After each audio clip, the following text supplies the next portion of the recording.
দায়িত্ব পালনে কোনো হুমকি ধামকিকে পাত্তা দেয় না দুদক। চোরাচালানির বাসায় র্যাবের অভিযান, ৬০০ ভরি সোনা উদ্ধার। মাস্ক পরতে সামাজিক আন্দোলনের তাগিদ, করোনায় আরও ২৮ মৃত্যু। ভুল পরিকল্পনার উন্নয়নে মরছে নদীগুলো।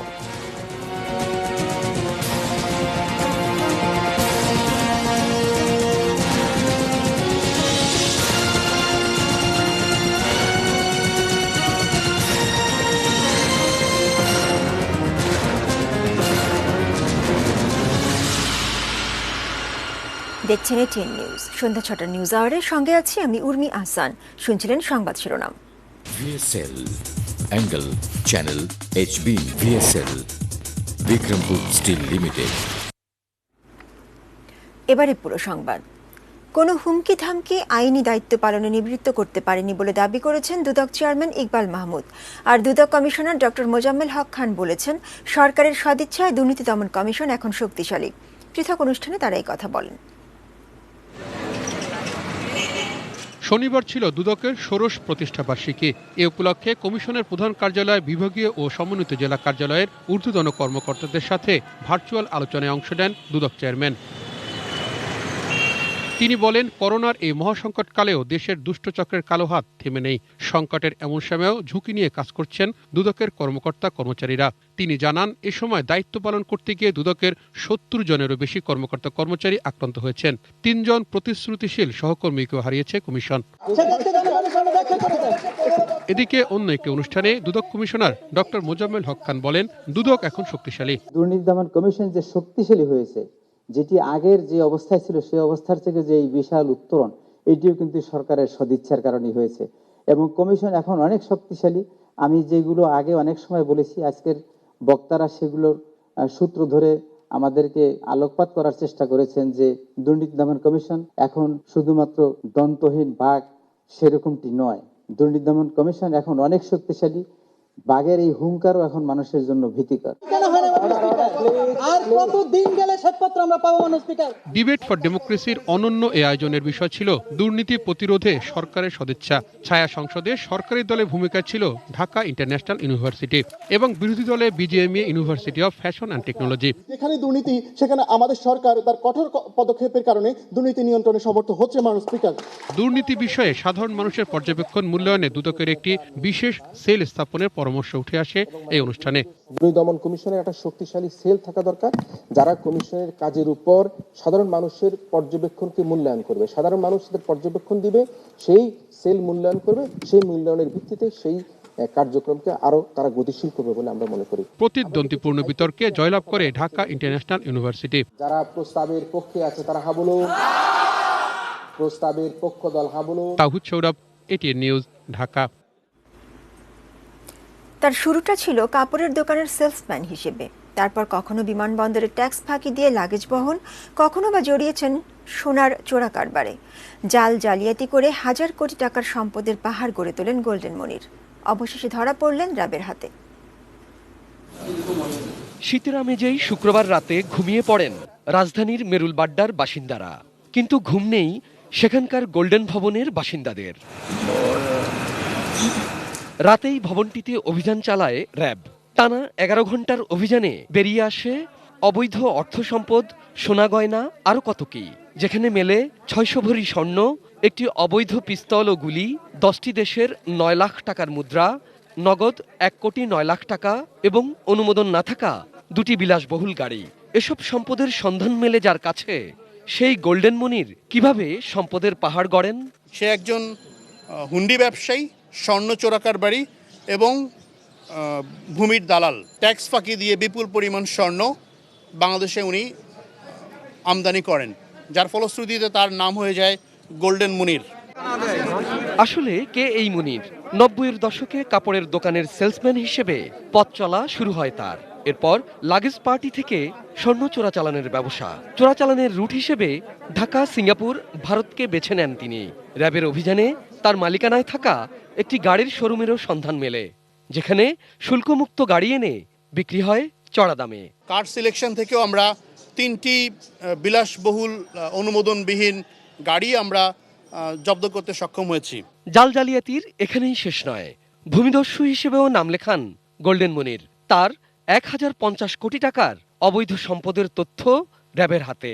রাজুকের কাগজপত্র জাল জালিয়াতি করে ঢাকা শহরের ডিআইটি প্রজেক্ট বাড্ডা, নিকুঞ্জ, উত্তরা এবং কেরানীগঞ্জে তার 200-র বেশি প্লট আছে বলে র্যাব জানতে পেরেছে।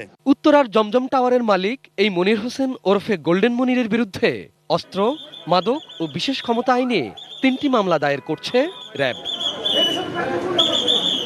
একে Azad, ATN news, Dhaka. Corona শীতে করোনার প্রকোপ কমাতে র্যাপিড অ্যান্টিজেন টেস্ট করার পাশাপাশি মাস্ক পরাকে সামাজিক আন্দোলনে রূপান্তরের কথা বলছেন জনস্বাস্থ্য বিশেষজ্ঞরা। পাশাপাশি পরিকল্পিতভাবে চিকিৎসা সেবা দিতে পারলে করোনা নিয়ন্ত্রণে থাকবে বলে মত তাদের। সাদিয়া আফরোজের রিপোর্ট। দেশে করোনার প্রথম ঢেউ এখনো চলছে নাকি দ্বিতীয় ঢেউ শুরু হয়ে গেছে, এ নিয়ে দ্বিমত রয়েছে জনস্বাস্থ্য বিশেষজ্ঞদের। তবে করোনায় গত কয়েকদিনের মৃত্যু ও শনাক্তের সংখ্যা নিয়ে তৈরি হয়েছে শঙ্কা। স্বাস্থ্যবিধি না মেনে অবাধ চলাচলকেই দায়ী করছেন তারা। বিশেষজ্ঞরা বলছেন, করোনা মোকাবিলায় প্রস্তুতি ও সতর্ক থাকতে হবে সবাইকে। শীতে ঠান্ডাজনিত রোগ আর দূষণের কারণে যাতে করোনা বিস্তার লাভ করতে না পারে, তাই ব্যক্তিগতভাবে সুরক্ষিত থাকার বিকল্প দেখছেন না তারা। বলছেন, মাস্ক পরা বাধ্যতামূলক করতে জনপ্রতিনিধিদের সম্পৃক্ত করতে হবে, হাসপাতালে সেবা দিতে হবে পরিকল্পিতভাবে। আমাদের প্রশিক্ষিত লোকজন রয়ে গেছে, অক্সিজেন রয়েছে, পিপি রয়েছে। সো দেয়ারফর আমার যেটা মনে হয় যে এটা ভালো মতো একটা পরিকল্পনা করলেই আমরা কিন্তু ওই সেকেন্ড ওয়েভের যে সমস্যাটা আমরা মোকাবেলা করতে পারবো। এটাকে একটা জনসম্পৃক্ততার মধ্যে আনতে হবে। আমাদের জননেতাদের, জনপ্রতিনিধিদের এটার মধ্যে যুক্ত করে আমরা এটাকে যদি একটা গণ আন্দোলনে পরিণত করতে পারি, তাহলে আমাদের মাস্ক পরাটা শুধু এটা না, এটা আরো উপকারগুলো একটু বলতে হবে। একই সাথে ব্যাপকভাবে প্রচার চালানো ও অ্যান্টিজেন ভিত্তিক র্যাপিড টেস্ট কিট বাড়ানোর তাগিদ তাদের। আমাদের র্যাপিড অ্যান্টিজেন টেস্ট চালু করতে হবে, যেটা দাম অনেক কম, যেটাতে মেশিন লাগবে না, সারা দেশ জুড়ে আপনি দেন। সকল ইমার্জেন্সিতে দিতে হবে, আমাদের সকল আউটডোরে দিতে হবে, সরকারি হাসপাতালে দিতে হবে, বেসরকারি হাসপাতাল আমাদের দিতে হবে, এনজিওদের। আমরা এখন পর্যন্ত মানুষকে ঠিক মতে এই সংক্রমণের রিস্কের কমিউনিকেশনটা ঠিক করতে পারি নাই, এবং সেই জন্য তারা কিন্তু কেউই আমাদের সঙ্গে সম্পৃক্ত হয় নাই। তো সেই জন্য আমাদেরকে সেটাও চেষ্টা করতে হবে। করোনার দ্বিতীয় ঢেউ মোকাবিলায় নিজ উদ্যোগেই ব্যক্তি ও প্রতিষ্ঠানগুলোকে আইসোলেশন ও কোয়ারেন্টিন কঠোরভাবে মেনে চলার পরামর্শ বিশেষজ্ঞদের। Sadia Afroz, ATN news, Dhaka. Corona ভাইরাসে আক্রান্ত হয়ে গত 24 ঘন্টায় মারা গেছেন আরও 28 জন। এ নিয়ে মৃতের সংখ্যা দাঁড়িয়েছে 6350 জনে। শনিবার স্বাস্থ্য অধিদপ্তরের নিয়মিত সংবাদ বিজ্ঞপ্তিতে এই তথ্য জানানো হয়। স্বাস্থ্য অধিদপ্তর জানিয়েছে 12,643 জনের নমুনা পরীক্ষা করে 1,847 জনের করোনা শনাক্ত হয়েছে। এই নিয়ে মোট শনাক্ত রোগীর সংখ্যা 4,45,281। স্বাস্থ্য অধিদপ্তরের হিসাবে গত 24 ঘন্টায় সুস্থ হয়েছেন আরও 1,921 জন। মোট সুস্থ হয়েছেন 3,60,352 জন করোনা রোগী। করোনা আক্রান্ত রোগী সুস্থ হওয়ার 6 মাসের মধ্যে পুনরায় সংক্রমণের ঝুঁকি নেই বলে জানিয়েছেন অক্সফোর্ডের বিজ্ঞানীরা। হাসপাতালে ভর্তি হওয়া রোগীদের ওপর গবেষণা করে তারা এই সংক্রান্ত তথ্য সায়েন্স জার্নালে প্রকাশ করেছেন। অক্সফোর্ডের নিউফিল্ড ডিপার্টমেন্ট অব পাবলিক হেলথের গবেষক ডেভিড আয়ের বলেন, পুনরায় সংক্রমণ ঝুঁকি কমার অর্থ হল কোভিড প্রতিরোধী অ্যান্টিবডির স্থায়িত্ব বাড়ছে। এটাই এই গবেষণার সবচেয়ে ভালো দিক। তার মতে, সেরে ওঠার পর 6 মাস রক্তে অ্যান্টিবডি থেকে গেলে ভাইরাল স্ট্রেন নতুন করে রোগ ছড়াতে পারবে না। 11,052 জন রোগীর ওপর পরীক্ষা করে এই সিদ্ধান্তে এসেছেন বিজ্ঞানীরা।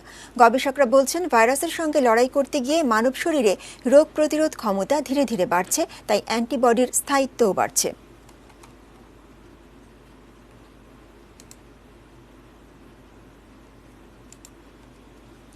চিকিৎসা সেবার নামে যারা প্রতারণার সঙ্গে জড়িত তাদের ছাড় দেওয়া হবে না বলে সতর্ক করে স্বাস্থ্য সেবা সচিব আব্দুল মান্নান বলেছেন, অবৈধ বেসরকারি হাসপাতালগুলোর বিরুদ্ধে ব্যবস্থা নেওয়া হচ্ছে। শনিবার দুপুরে রাজধানী জাতীয় হৃদরোগ ইনস্টিটিউট ও হাসপাতাল পরিদর্শন শেষে একথা বলেন তিনি।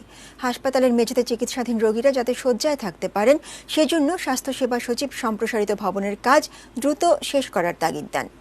স্বাস্থ্যবিধি মেনে রোগীদের সেবা দিতে চিকিৎসকদের প্রতি আহ্বান জানান তিনি। সম্প্রতি মানসিক স্বাস্থ্য ইনস্টিটিউটের রেজিস্ট্রার ডক্টর মামুনের গ্রেপ্তারের প্রতিবাদে সেখানকার চিকিৎসকদের কর্মবিরতি প্রসঙ্গে সচিব বলেন, ডক্টর মামুন ন্যায় বিচার পাবেন, কিন্তু তার মুক্তির দাবিতে সাধারণ রোগীদের সেবা না দেওয়াটা অন্যায়।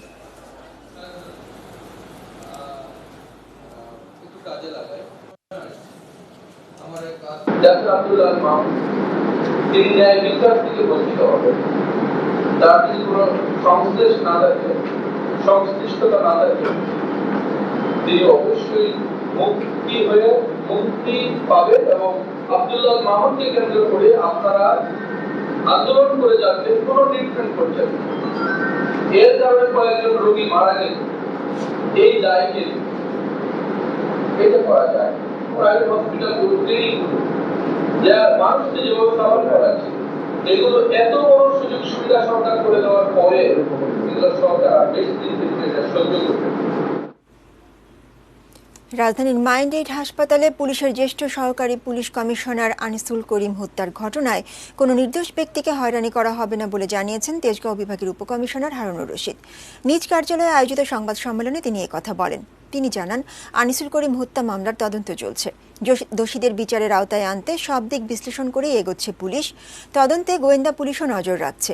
জাতীয় মানসিক স্বাস্থ্য ইনস্টিটিউটের রেজিস্ট্রার ডক্টর আব্দুল্লাহ আল মামুনকে গ্রেপ্তারের ঘটনায় নির্দোষ কারো উদ্বিগ্ন হওয়ার কিছু নেই বলেও জানান তিনি। প্রধানমন্ত্রী শেখ হাসিনার সঙ্গে সাক্ষাৎ করেছেন 3 বাহিনীর প্রধান। সশস্ত্র বাহিনী দিবস উপলক্ষে গণভবনে এই সাক্ষাৎ করেন তারা।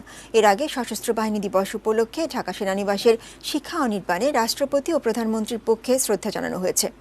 সকালে রাষ্ট্রপতি ও প্রধানমন্ত্রীর পক্ষে তাদের সামরিক সচিব শ্রদ্ধা জানান।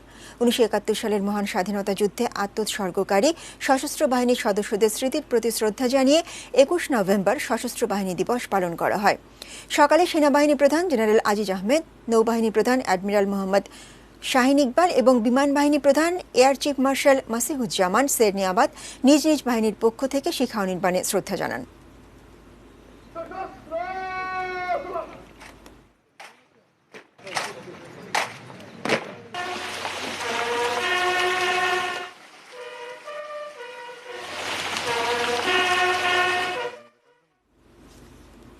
দক্ষিণ পশ্চিম অঞ্চলে নদীগুলোর মৃত্যুর কারণ অতীতের ভুল পরিকল্পনা আর বিচ্ছিন্ন উন্নয়ন।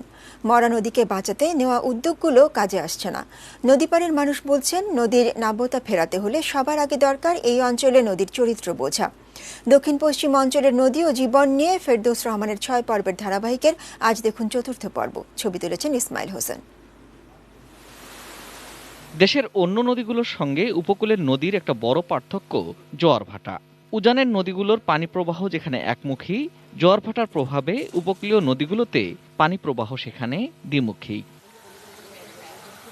এই দ্বিমুখী প্রবাহের পলি দিয়েই গঠিত উপকূলের স্থলভাগ। আবহমান কাল ধরে নদীবাহিত পলি ঢুকে পড়ত প্লাবনভূমিতে, ফলে পলি জমে উঁচু হতো প্লাবনভূমি। ঈষৎ লবণাক্ত এই মাটিতে চলত লবণ সহনশীল জাতের কৃষি। এখানকার জীববৈচিত্র্য আলাদা, প্রায় 200-250 প্রজাতির জলজ প্রাণী এখানে থাকে। এখানকার গাছপালাও আলাদা ছিল, যা লবণ সহনশীল। ধানও ছিল লবণ সহনশীল। সেই ভূমিতে 1960 সাল থেকে শুরু হয় পোল্ডার নামের বিধ্বংসী এক ব্যবস্থা, যা উৎসমুখ থেকে এই অঞ্চলের নদীগুলোকে বিচ্ছিন্ন করে। বন্যা ও লবণাক্ততা নিয়ন্ত্রণ করার নামে অবদার মাধ্যমে বাঁধ নির্মাণ করে বেঁধে ফেলা হয় নদী। বিল ও খালের মুখে বানানো হয় স্লুইস গেট। কুরুক মিশনের সুপারিশে ওয়াটার ডেভেলপমেন্ট বোর্ড তৈরি করা হয়, মানে অবদা, ইপি অবদা তৈরি করা হয়, এবং ইপি অবদার সবথেকে বড় প্রকল্প তৈরি করা হয় সিইপি, কোস্টাল ইম্প্যাক্টমেন্ট প্রজেক্ট। 1960 সাল থেকে 73 সাল পর্যন্ত নির্মিত এই পোল্ডার ও বাঁধ নির্মাণে প্লাবনভূমি হারায় নদীগুলো। বাঁধবন্দি নদীতে তলদেশে পলি জমে জমে হারাতে থাকে গভীরতা। নদী তো পুরি উঠেছে। কালকে আমি ওই সাইডে গেলাম, সুপুরিঘাটের ওই লাইনে গেলাম, তো ওদিক তো বেশ পানি নাই, তো পানি তো সব আমার এখানে বন্ধ। 2 বছর আগে নদী খনন হয়েছিল, যে বছর খনন হয়েছিল ওই বছরই ভরাট হয়ে গেছে। সরকারি পর্যায়ে এসব নদী ড্রেজিং করে বাঁচানোর যতটুকু চেষ্টা, তাও ব্যর্থ হচ্ছে পলির কারণেই। প্রকৃতির বিপক্ষে এই উন্নয়ন নদীর স্বাভাবিক গতি ফিরিয়ে আনা দূরের কথা, ক্ষেত্রবিশেষে বিরূপ প্রভাব ফেলছে নদী ও এর জনপদের উপর। প্রকৃতিগতভাবে নদীর গভীরতা হওয়ার কথা ছিল বিলের চেয়ে বেশি, কিন্তু এখানে হয়েছে উল্টো, কমেছে নদীর গভীরতা, বেড়েছে বিলের, যার ফলে বিলের পানি নদীতে না নামায় বছরের পর বছর একই জায়গায় জমে থাকছে, যেটির প্রভাব ফেলছে এই এলাকার প্রাণবৈচিত্র্য এবং প্রকৃতির উপরে। সাধারণ মানুষ বলছেন, নদীর যে প্রাকৃতিক গতিপথ সেটি উন্মুক্ত করে দিতে পারলে এই সমস্যার সমাধান হয়ে যাবে। আশাশুনির মরিচচাপ নদীর পাড় থেকে ফেরদৌস রহমান, এটিএন নিউজ। এবারে বাজেট বিরতি নিচ্ছে, এরপর আরও থাকছে।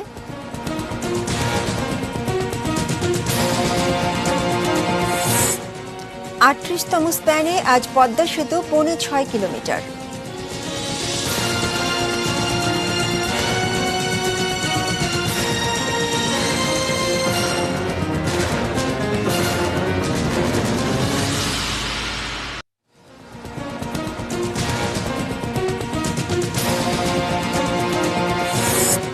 দায়িত্ব পালনে কোনো হুমকি ধামকিকে পাত্তা দেয় না দুদক।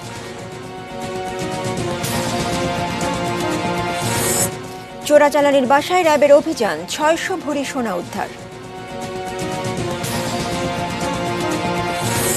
মাস্ক পরতে সামাজিক আন্দোলনের তাগিদ, করোনায় আরও 28 মৃত্যু। ভুল পরিকল্পনার উন্নয়নে মরছে নদীগুলো।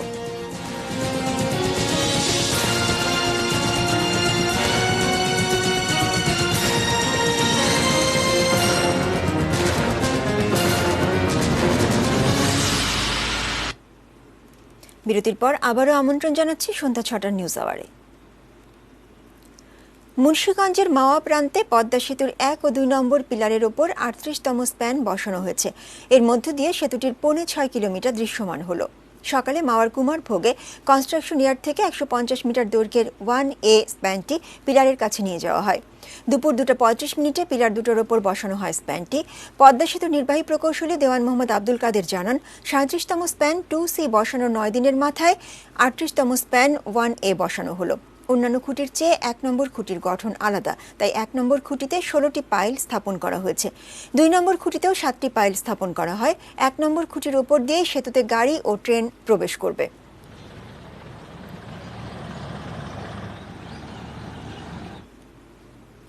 বাঙালির গৌরব গাথা 71-এর মহান মুক্তিযুদ্ধ।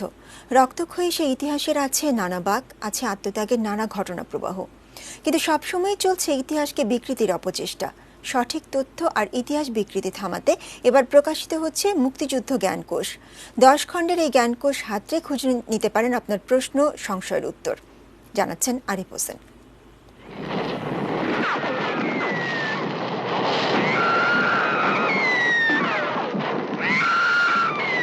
রক্তের দামে পাওয়া দেশ বাংলাদেশ, অথচ আজও সেই দেশের তরুণদের মাথায় পরিকল্পিতভাবে ঢুকিয়ে দেওয়া হচ্ছে নানা মিথ্যা তথ্য। বঙ্গবন্ধু শেখ মুজিবুর রহমান তিনি যে স্বাধীনতার ঘোষক, এটা কিভাবে প্রমাণ করবেন? আপনারা কেউ কি বলতে পারবেন যে জিয়াউর রহমান কোনোদিন স্বাধীনতার ঘোষক তিনি জীবিত অবস্থায় দাবি করেছেন? 7 কোটি মানুষকে দাবায় রাখতে পারবা না, এই লাইনের বাইরে আর কোনো স্বাধীনতার ঘোষণা আমরা মানি কি মানি না? এমন প্রশ্নের উত্তর নিয়ে এমন আয়োজনে মুক্তির ইতিহাসের দলিল নিয়ে এটি নিউজ পরিবার ঘুরেছে পুরো দেশ। কিন্তু তরুণদের শত প্রশ্নের সমাধানে চাই এমন দলিলের সঠিক ক্রমবিন্যাস। যে দেশের মানুষ দেশকে মা ভেবে বুকের রক্ত ঢেলেছে এই মাটিতে, সেই সূর্য সন্তানদের গল্প কে না জানতে চায় বলুন। কিন্তু কোথায় মিলবে প্রকৃত ইতিহাসের সঠিক তথ্য?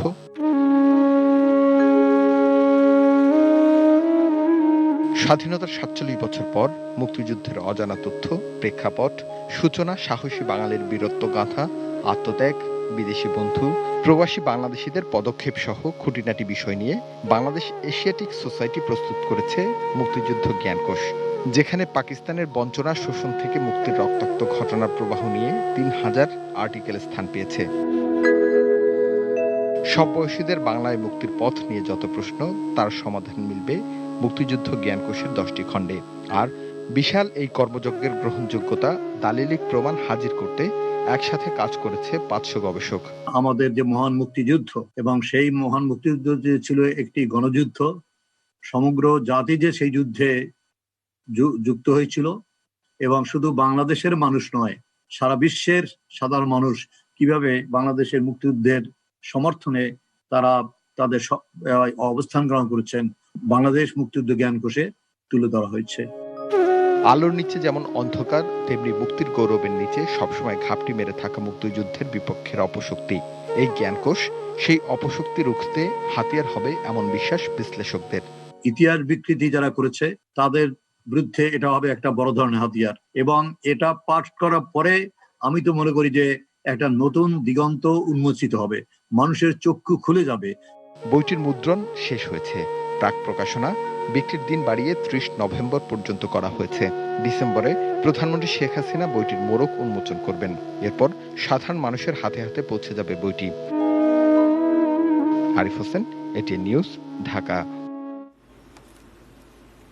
প্রতি বছর ঢাকায় গড়ে 2 লাখের বেশি শিশু প্রথম শ্রেণীতে ভর্তি হয়, তবে অল্প কিছু শিক্ষার্থী সুযোগ পায় কাঙ্ক্ষিত প্রতিষ্ঠানে শিক্ষা জীবন শুরুর।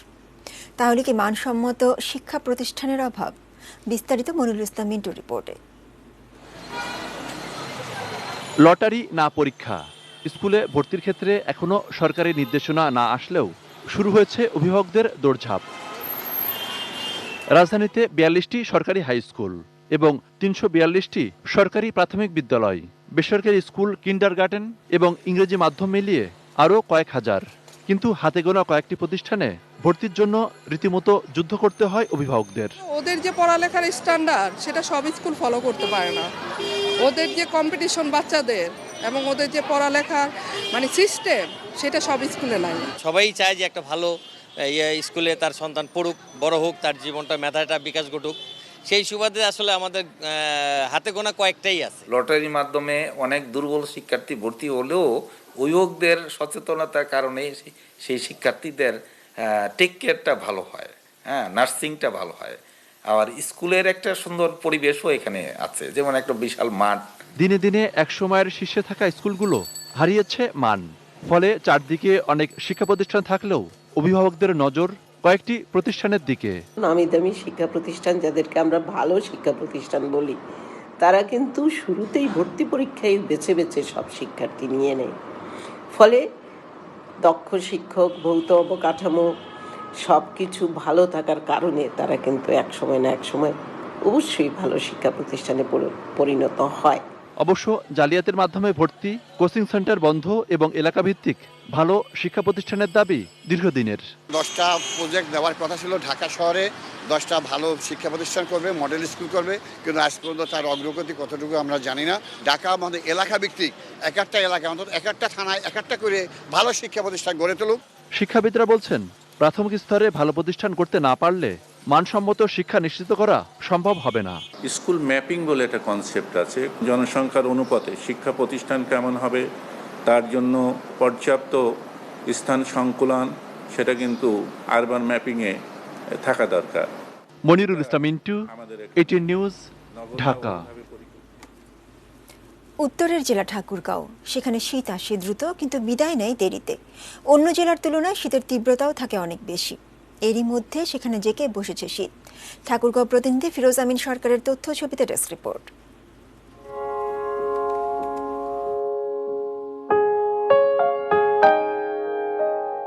অগ্রহায়ণের প্রথম দিন থেকেই ঠাকুরগাঁও কুয়াশার চাদরে ঢাকা। জেলাটিতে 4 মাসেরও বেশি সময় স্থায়ী হয় শীত। ভোর থেকে সকাল 9টা পর্যন্ত থাকে কুয়াশা। আবার দুপুরে রোদের তীব্রতায় কিছুটা গরম অনুভূত হলেও বিকেল 4টার পর আবার ঠান্ডা। মৃদু বাতাস শীতের তীব্রতা আরো বাড়িয়ে দেয়। শীতের পোশাক পরে বের হচ্ছেন অনেকেই। ছিন্নমূল খেটে খাওয়া মানুষ শীত নিবারণ করছেন খড়কুটো জ্বালিয়ে।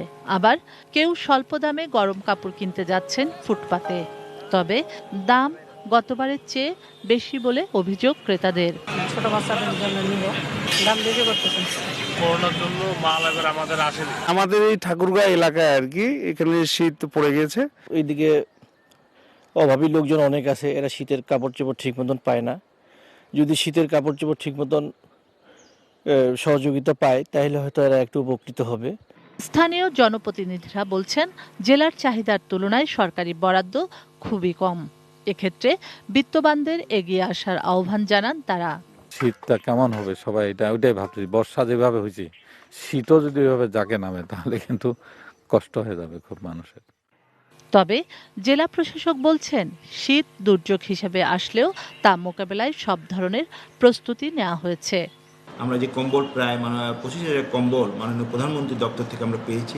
একজন মানুষও আমরা আশা করছি যে এই শীতে কষ্ট পাবে না। এছাড়াও জেলা প্রশাসনের পক্ষ থেকে আমরা কিছু লেপও বানিয়েছি। Shukla Sarkar, desk report, ATN news. Social Islami bank limited বাণিজ্য সংবাদ।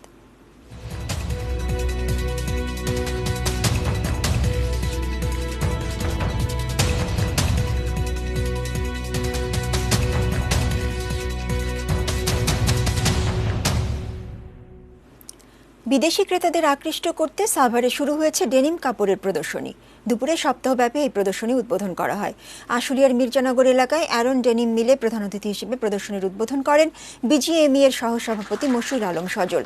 এ সময় অ্যারন ডেনিম মিলের ব্যবস্থাপনা পরিচালক মাজাকাত হারুন ও উপব্যবস্থাপনা পরিচালক সাইদ মাজাকাত সহ ঊর্ধ্বতন কর্মকর্তারা উপস্থিত ছিলেন। অনুষ্ঠানে মশিউর আলম সজল বলেন, করোনার এই সংকটকালে অ্যারন ডেনিমের রকমারি কাপড়ের প্রদর্শনী ও ব্যতিক্রমধর্মী এবং সময় উপযোগী, যা বিদেশি ক্রেতাদের আগ্রহী করে তুলবে বলে আশা উদ্যোক্তাদের। মেটাল প্রেজেন্টস কৃষি সংবাদ, সুজলা সুফলা।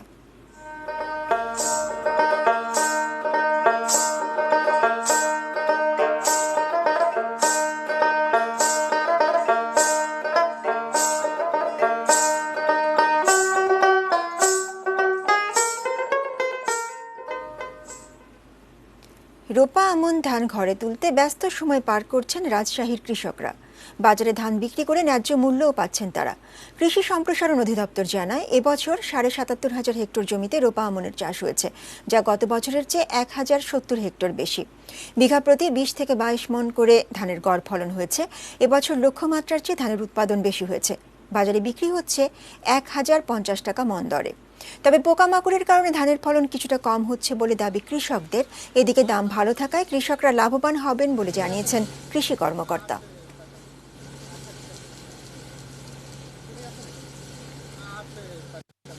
বিষে আপনার ধরেন কি যে বিঘায় 1000 করে খরচ হয়েছে একাধবারে, আপনার 4 বেদ দিয়েছি, তাহলে 4000 টাকা এদিকে বিষে। ধানের দরটা আছে এবার ভালোই, কৃষকের হবে। যদি আরো একটু আবদার করে দেন তো হচ্ছে না। ধানের দাম এবার 1050 চলিয়েছে, তো খরচ উঠবে, কিছু লাভ থাকবে। আবারও বাজেটের বিরতির পর আরও থাকছে।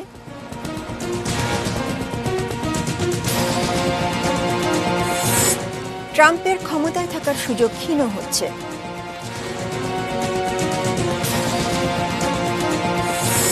আলাদা ম্যাচে আজ মাঠে নামছে বার্সা ও রিয়াল।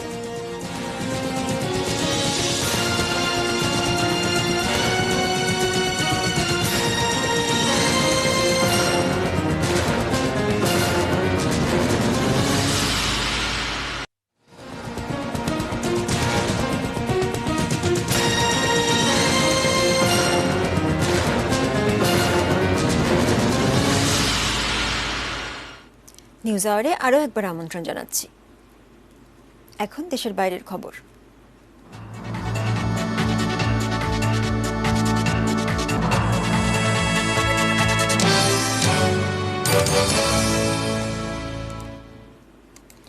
মার্কিন প্রেসিডেন্ট নির্বাচনে জো বাইডেনকে বিজয়ী হিসেবে সমর্থনের ঘোষণা দিয়েছেন মিশিগান অঙ্গরাজ্যের রিপাবলিক ধাক্কা খেয়েছে, তাই ট্রাম্পের ক্ষমতায় থাকার সুযোগ আরও ক্ষীণ হলো। শুক্রবার হোয়াইট হাউসে প্রেসিডেন্ট ট্রাম্পের সঙ্গে বৈঠক করেন মিশিগানের রিপাবলিকান প্রতিনিধিরা। পরে বিবৃতিতে নির্বাচনকে বৈধতা দিতে স্বাভাবিক প্রক্রিয়া অনুসরণের কথা জানান মিশিগান অঙ্গরাজ্যের হাউস স্পিকার লি চ্যাটফিল্ড। মার্কিন সংবাদ মাধ্যম সিএনএন-এর এক বিশ্লেষণে বলা হয়েছে, লাখ লাখ ভোটকে অস্বীকারের মাধ্যমে অবাধ ও সুষ্ঠু নির্বাচনকে প্রশ্নবিদ্ধ করার চেষ্টা করছেন ট্রাম্প। তিনি মূলত যুক্তরাষ্ট্রের গণতন্ত্রকেই দুর্বল করছেন। প্রেসিডেন্ট নির্বাচনে 538টি ইলেকটোরাল কলেজ ভোটের মধ্যে ট্রাম্প পেয়েছেন 232 ভোট, বাইডেনের বাকি 306টি। স্বাভাবিক নিয়মে আগামী 20 জানুয়ারি 46তম মার্কিন প্রেসিডেন্ট হিসেবে দায়িত্ব নেবেন জো বাইডেন।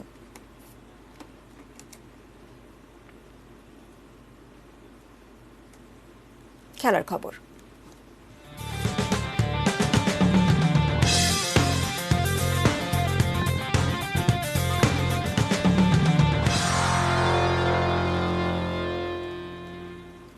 কাতারে জিম করে সময় কাটিয়েছে বাংলাদেশ ফুটবল দল। আগামী 4 ডিসেম্বর কাতারের বিপক্ষে বিশ্বকাপ বাছাই ম্যাচে মাঠে নামবে বাংলাদেশ দল। করোনায় আক্রান্ত হওয়ায় দলের সঙ্গে যেতে পারেননি কোচ জেমি ডে। দলের ম্যানেজার আমির খান এবং ফিজিও আন্দ্রে হুয়ান কার্লো কাতার গিয়ে করোনা পজিটিভ প্রমাণিত হয়েছেন। এর মধ্যেই একদিন বিশ্রাম নিয়ে আজ জিম সেশনে অংশ নেন ফুটবলাররা। এর আগে আজও সবার কাছ থেকে করোনা পরীক্ষার জন্য নমুনা সংগ্রহ করা হয়। কাতার থেকে ডিফেন্ডার তপু বর্মন জানিয়েছেন, নেগেটিভ হলে আগামীকাল রোববার থেকে অনুশীলন শুরু করবেন তারা।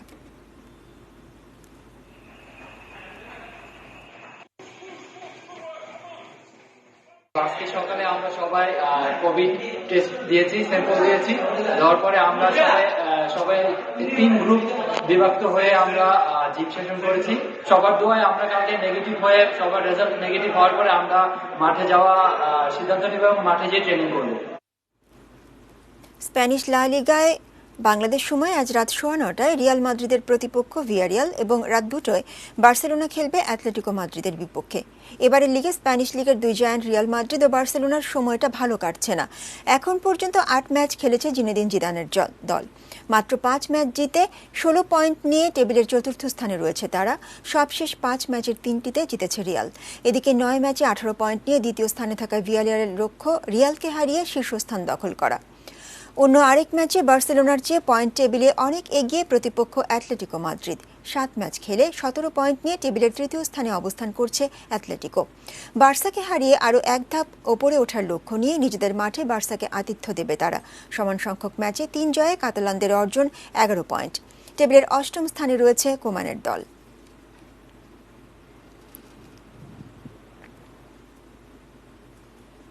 প্রিয় দর্শক, অতিথি পাখির ওড়াউড়ি দেখতে দেখতে শেষ করব নিউজ আওয়ার।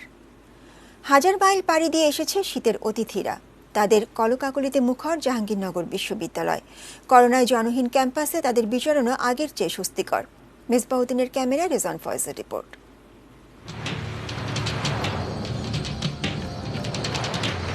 শীতের পাখি দেখতে জাহাঙ্গীরনগর বিশ্ববিদ্যালয়ের ফাঁকা ক্যাম্পাসে আসা। এবার নাকি একটু আগে ভাগেই বাংলাদেশে চলে এসেছে শীতের পাখিরা।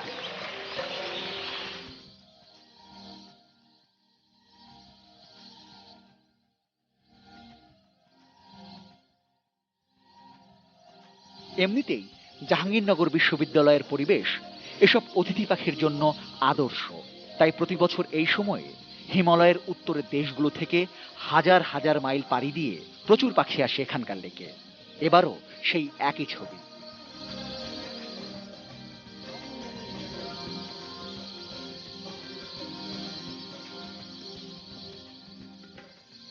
করোনা মহামারীতে ক্যাম্পাস প্রায় বন্ধ, কোলাহল প্রায় নেই, নেই হৈহুল্লোর, দূষণ।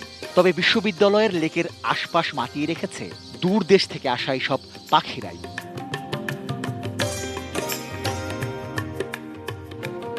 অতীতের অভিজ্ঞতা বলছে যে শুরুর দিকে প্রায় 4000 থেকে 5000 আসে, কিন্তু শেষ পর্যন্ত সেটা 6-7 অতিক্রম করে। এসব অতিথি পাখির বেশিরভাগই হাঁসগোত্রীয়। এর মধ্যে সরালির সংখ্যাই সবচেয়ে বেশি। করোনা মহামারীর এই সময়ে তাদের আচরণ এবার বিশেষ গুরুত্ব দিয়ে খেয়াল করবেন পাখি বিশেষজ্ঞরা।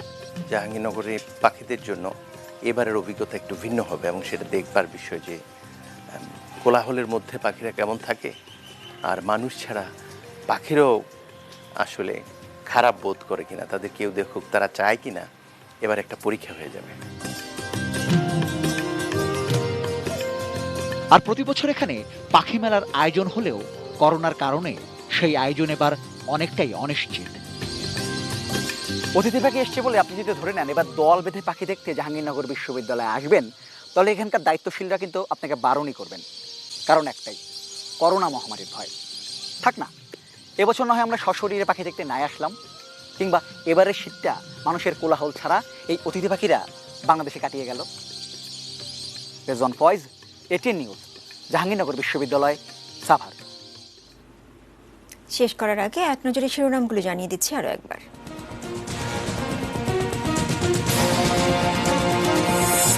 দায়িত্ব পালনে কোনো হুমকি ধামকিকে পাত্তা দেয় না দুদক।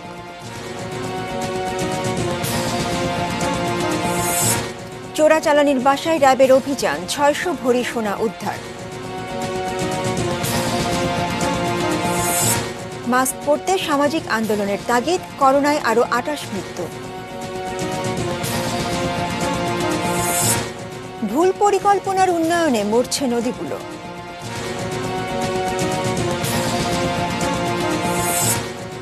তম স্প্যানে আজ পদ্মা সেতু 6.25 কিলোমিটার। ইতিহাস বিকৃতি ঠেকাতে ডিসেম্বরে আসছে মুক্তিযুদ্ধ জ্ঞানকোষ। ট্রাম্পের ক্ষমতায় থাকার সুযোগ ক্ষীণ হচ্ছে।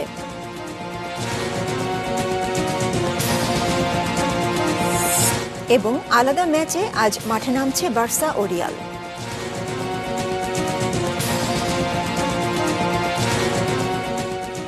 এই ছিল নিউজ আওয়ার। সঙ্গেই থাকুন, দেখতে থাকুন এটিএন নিউজ।